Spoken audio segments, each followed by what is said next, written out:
everyone, and welcome to Daily Newspaper Analysis, which is brought to you by LawSikho. Today, we did not have any article or editorial for our discussion, so we only have the news update segment wherein we'll be covering the important awards, appointments, news points that are specifically important for our prelims exam. And secondly, we'll have the legal news wherein we'll be covering the important case laws for the day. Before moving further, I'd like to congratulate our students who gave the right answer in yesterday's newspaper analysis. So I'd like to congratulate Muskan Garg, Shivani Dinkar, Sudipti Mukhopadhyay, Megha, Me Beanie, Anindo Chatterjee, Hiba Shahid, Kanika Sharma, and Mehek Verma. Great guys, you gave the right answer. Let's see who all will give the right answer in today's quiz. So before moving further, as yesterday also I'd announced that we are now organizing a daily quiz that is based on this newspaper analysis. And it is a Google form based quiz which is conducted every morning at 8 a.m. So those of you all who are already a participant in our WhatsApp groups in the LawSikho, so you are already maybe taking the quiz. And if not, then keep in mind, guys, that tomorrow at 8 a.m. a form will be circulated. There will be 10 MCQs based on this particular newspaper analysis.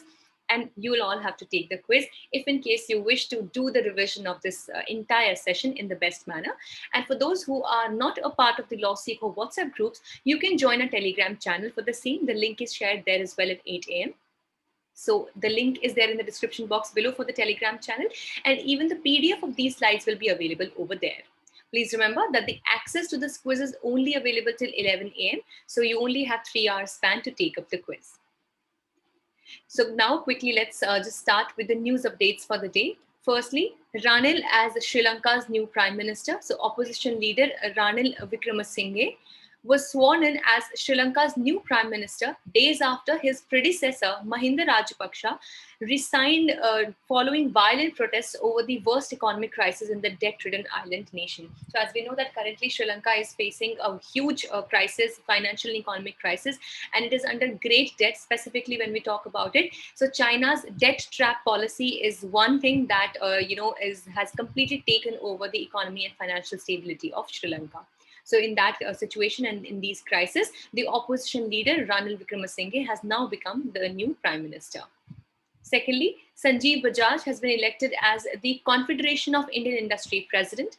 So industry body, that is CII, which stands for Confederation of the Indian Industry, has elected its new office bearers for the year 22 and 23 on Thursday. So Sanjeev Bajaj, he was the CMD of Bajaj Finserv, has been assumed as the new president, and he took over from TV Narendran, who was the CEO and MD of Tata Steel.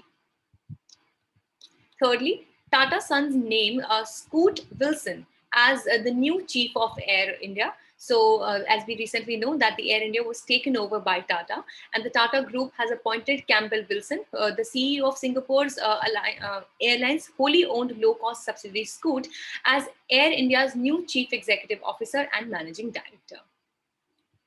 Fourthly, President appoints Rajiv Kumar as the new Chief Election Commissioner of the Election Commission of India. This stands to be an important news for all of us.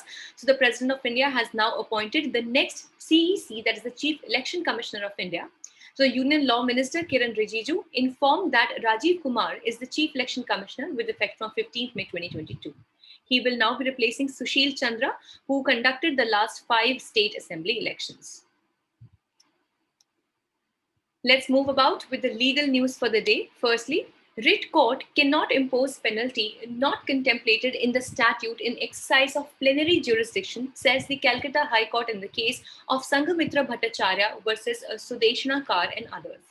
So the High Court has observed that in case that the Writ Court, in exercise of its power under Article 226 of the Indian Constitution, cannot impose a penalty which is not contemplated in the concerned statutory rules in exercise of its so-called plenary jurisdiction. Now, here is a question for all of you.